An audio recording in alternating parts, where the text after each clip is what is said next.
ආයිබෝවන් චිත්තවේග වෙතින් ගෙනෙන අධිබලති භාවනා වීඩියෝ මාලාවේ තුන්වෙනි වීඩියෝ එකට ඔබ සාදරයෙන් පිළිගන්නවා.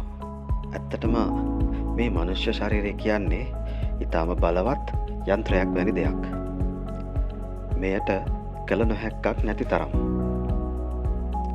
නමුත් සාමාන්‍ය මිනිසෙක් ඔහුගේ විභවතාවලින් 100%ක්වත් ඔහුගේ ජීවිත කාලය තුළ ප්‍රයෝජනයට ගන්නේ නැහැ.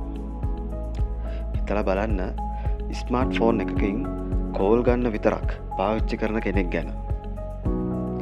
ෆෝන් එකෙන් කොයිතරම් දේවල් කරන්න පුළුවන්ද? ඉතින් මිනිස්සුත් ඒ වගේ තමයි. ශරීරය සාමාන්‍ය එදිනෙදා වැඩ කටයුතු වලට පමණක් භාවිතා කරලා ඔහේ ඉඳලා ජීවිතය අවසන් කරනවා. ඇත්තට මේක මහා අපරාධයක්. ඔබ අපිත් එක්ක මේ භාවනාව ප්‍රගුණ කළොත් ඔබට හිතේ කොයිතරම් ශක්තියක් අපේ ශරීරවල හැංගිලා තියෙනවද කියලා. ඒ වගේම තවත් වැදගත් දෙයක් කියන්න තියෙනවා.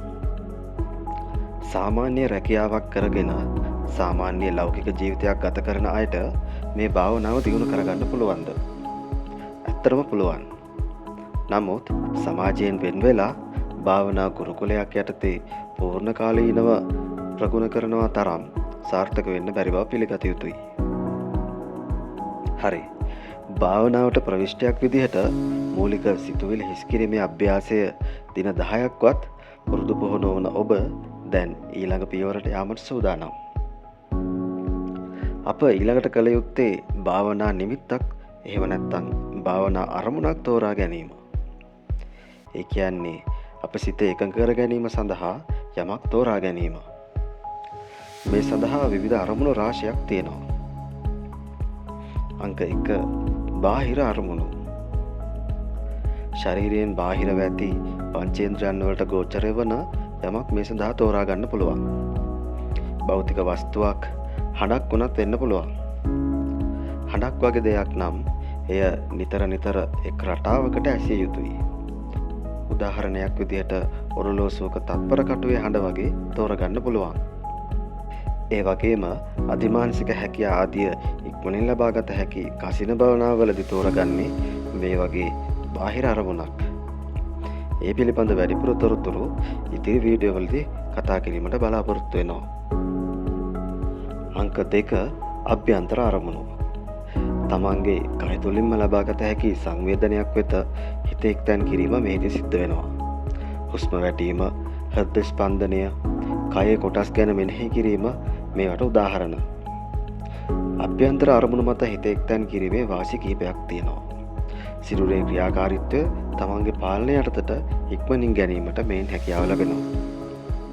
අංක 3 නොසැලෙන අරමුණු. පින්තූරයක් හෝ එවැනි නොසැලෙන අරමුණක් වෙත සිත එකඟ කිරීම වඩා පහසුයි. මේවා නොසැලෙන අරමුණු කියලා අපි කියනවා. නොසැලෙන අරමුණු මත සිත එකඟ කිරීමෙන් චිත්ත බලය ඒකරාශී කිරීමේ හැකියාව ඉක්මනින් ලැබෙනවා. අංක 4 සැලෙන අරමුණු. සුළඟ, ගලා යන ජලය වැනි සැලෙන අරමුණු මත සිතෙන් කිරීම තරමක් අපහසු නමුත් ආසෙන් යාම, දිය මත ඇවිදීම වගේ ප්‍රතිහාර්ය කිරීම සඳහා එවැනි අරමුණු මත සිතෙන් කිරීම වඩාත් සුදුසු බව ඉගැන්වෙනවා. හුස්ම වැටීමද සැලෙන අරමුණක් වන නමුත් හුස්ම රැස්තෙන් කළ විට හුස්ම තුනී වී ගොස් ඉක්මනින් ප්‍රබල සමාධියක් ලබා ගැනීමේ හැකියාව තියෙනවා. ඉතින් මේ ඔබට ඉදිරිපත් කළ අරමුණු අතරින් වඩාත් පහසු සහ ඉක්මන් ප්‍රතිඵල ලබාගත හැකි අරමුණ තමයි සුප්‍රසිද්ධ හුස්මට හිත එකඟ කිරීම. එහෙම නැත්නම් ආනාපාන සතිය. නිවැරදිව ආනාපාන සතිය වඩන ආකාරය අපි පියවරෙන් පියවර කතා කරමු. මේ ආනාපාන සතියත් වඩන විවිධ ආකාර තියෙනවා. නාසයේ අග හා උඩුතොලෙහි හුස්ම වැඩි යන අයුරු බලා සිටීම, හුස්ම 1 2 3 ආදී වශයෙන් 20 දක්වාත්, නැවත 20 සිට 1 දක්වාත් හුස්ම ගණන් කිරීම, හුස්ම දිගේ සිත ගමන් කරවීම, ඒ වගේම ශරීරය තුළට සිත යොමු කිරීම වගේ ශිල්පීය ක්‍රම කිහිපයක් තියෙනවා. ඒ අතරිනුත් මගේ අත්දැකීම් අනුව වඩා ප්‍රතිඵලදායක වෙන්නේ ශරීරය තුළ සිද්ධ වෙන වෙනස් වීම් පිළිබඳ අවධානයෙන් සිටීම. මෙහිදී මුලින්ම ඔබ කොන්ද ඍජුව තබාගෙන පහසු ඉරියව්වකින් වාඩි වෙන්න අවශ්‍යයි. පාද කුමන ආකාරයට තිබුණත් ගැටලුවක් නැහැ. කොන්ද ඍජුව තබා ගැනීම තමයි වැදගත් වෙන්නේ. බිත්තියකට හෝ එවැනි යමකට හේතු වී සිටියත් ගැටලුවක් නැහැ. දෑත් එකතු කරලා උදරයට යටින් තබාගෙන දැස් අරගෙන හොඳ ගැඹුරු හුස්මක් ගන්න. ඉන්පසු નિરાයාසයෙන් හුස්ම වැටීමට අවස්ථාව ලබා දෙන්න. ආයාසයෙන් හුස්ම ගැනීම නොකළ යුතුයි. මේ ආකාරයට කුඩා මොහොතක් හුස්ම යාන්ත්‍රණය ගැන අවධානයෙන් ඉඳලා ඊට පස්සේ ක්‍රමයෙන් දැස් පියාගන්න. දැන් ඔබේ උරස් කූඩුව පිම්බෙන හැකිලෙන ආකාරය දෙස හොඳින් අවධානයදී බලා සිටින්න. ආශ්වාසය සමග මහා ප්‍රාචීරය පීඩනයට පත්වන ආකාරය අත්විඳින්න. ඒ පීඩනය නිසා උදරය තදවන ආකාරය දකින්න. උර හිස් චලනය වන ආකාරය, ඒ අනුව දෑත් පවා චලනය වන ආකාරය අවධානයෙන් බලා සිටින්න. මෙහිදී හිතට වෙනත් විවිධ අරමුණු එන්න හැකියාව තියෙනවා. නමුත් නැවත නැවත සිත ඒවායින් ගලවලා අරමුණට ගේන්න ඕන.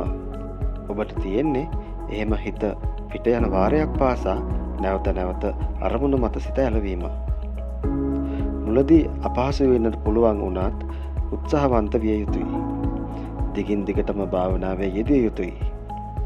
ඔය ආකාරයට ශරීරය තුළට සිත යොමා භාවනා කරන විට ඔබේ හුස්ම තුනී වී යන ආකාරය ඔබට දැනෙන්නට පටන් ගනීවි.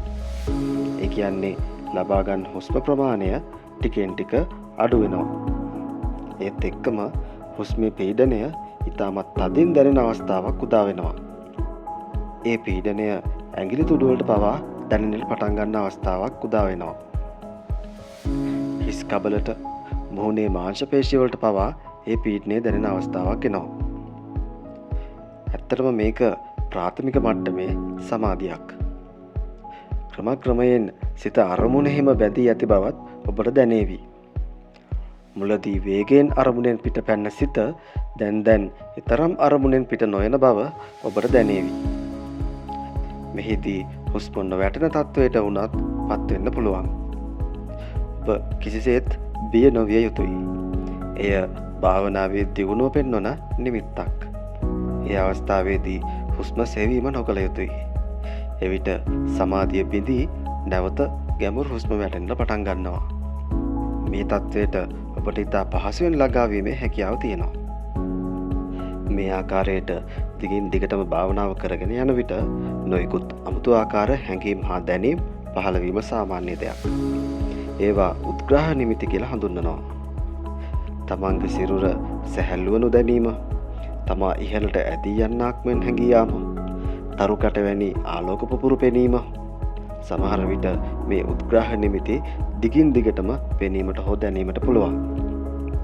එවැනි අවස්ථාවල භාවනා නිමිත්ත යටපත් කරන තරමට උද්ග්‍රහ නිමිති ප්‍රබල නම් උද්ග්‍රහ නිමිත්ත මත සිත අලවලා භාවනාව තවදුරටත් කරගෙන යා යුතුයි. එහෙම නැත්නම් මුල් භාවනා නිමිත්තම උද්ග්‍රහ නිමිත්ත ලෙස සලකලා ඒ මතම සිත ඇලවිය යුතුයි. මේ විදිහට උද්ග්‍රහ නිමිත්ත මත සිත දිගින් දිගටම අලවන විට යම්කිසි අවස්ථාවක උද්ග්‍රහ නිමිත්ත ප්‍රකටව නොසැලී පවත්න ආකාරයකට පත් වෙනවා. එය ප්‍රතිභාග නිමිත්ත කියලා කියනවා. උදාහරණයක් ලෙස නොසැලී සිටින ආලෝකයක් දැකීම ආදිය දක්වන්න පුළුවන්. දැන් මේ ප්‍රතිභාග නිමිත්ත මත සිත අලවලා භාවනාව කරන විට සිත නිමිත්ත මතම බැඳී යන අවස්ථාවක් උදා වෙනවා. එය අර්පණා සමාධිය කියලා අපි හඳුන්වනවා. මේ අර්පණා සමාධියට ධානය කියලත් ව්‍යවහාර කරනවා. ඇත්තටම මේ සමාධිමත් සිත හරිම ප්‍රභාස්වරයි. ඒ සිත හරිම ආලෝකමත්. හරිම සුන්දර අත්දැකීමක්. ඔබ ජීවිතයේ එක් වතාවක් හරි මේ සුන්දර අත්දැකීම විඳිය යුතුයි. සමහර විට මේ தত্ত্বය ඔබට ඉතා ඉක්මනින් ලැබෙනු ඇති. සමහර විට කාලයක් ගත වෙන්නත් පුළුවන්. කොහොම නමුත් මේ ප්‍රබල සමාධිය දක්වා පැමිණීම ඊතරම් අමාරු කාර්යයක් නෙමෙයි. මෙතනින් එහාට ප්‍රථම, ද්විතීක, තෘතීක සහ චතුර්ථ යන අරූප ධානය හරහා අධිමානසික හැකියාව දක්වා සිත ප්‍රගුණ කිරීමේ ආකාරය අපි ඉදිරි වීඩියෝ වලින් කතා කරනවා. එහෙනම් මේ වීඩියෝ එක මුලින් ඉඳන් ආරම්භපු ඔබ කය තුළට අවධානය යොමු කරමින් ආනාපාන සතිය වඩන ආකාරය පිළිබඳ හොඳ අවබෝධයක් ලබා ගන්නට ඇතැයි විශ්වාස කරනවා. ක්‍රමයෙන් හුස්ම තුනී වී ගොස් උත්ග්‍රහ නිමිති ලැබෙන අවස්ථාව දක්වා භාවනාව ප්‍රගුණ කර ගැනීමට ඔබ උත්සාහවන්ත විය යුතුයි. මතක තබා ගන්න එයත් ප්‍රබල මට්ටමේ සමාධියක්. මේ සමාධිමත් සිත ඉහත කිව්වා වගේම හරිම ප්‍රභාස්වරයි. එහෙනම් අපි ඊළඟ වීඩියෝව තුළින් හරියටම මේ තාක් දක්වා ප්‍රගුණ කරපු භාවනාව ප්‍රථම ධානය දක්වා අරන් යන්නේ කොහොමද කියන එක හරියටම විස්තරාත්මකව කතා කරමු. එහෙනම් ඔබට සමාධිමත් සුවබර ජීවිතයක් ප්‍රාර්ථනා කරනවා.